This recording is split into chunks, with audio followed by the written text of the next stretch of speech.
এবং গুণের রাজনীতি করেছে, যারা মানুষের প্রতি দিনের পর দিন জুলুম অত্যাচার চালিয়ে গিয়েছিল, হাজার হাজার লাখ লাখ মানুষকে যারা হত্যা করে হত্যার রাজনীতি প্রতিষ্ঠিত করেছিল, ওই হত্যাকারী, ওই আয়ামী আওয়ামী, ওই নরপিশাচের বিচার এই বাংলার জমিনে হতে হবে।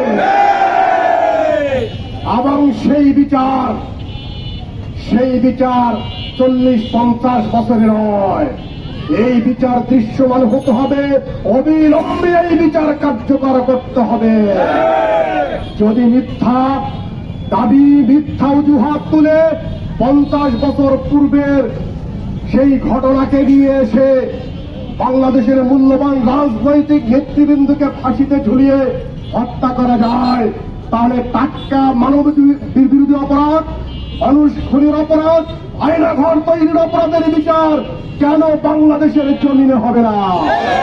অবিলম্বে আওয়ামী ফ্যাসিস্ট এবং তাদের দোসরদের বিচার এই বাংলার জমিনে দৃশ্যমান করতে হবে।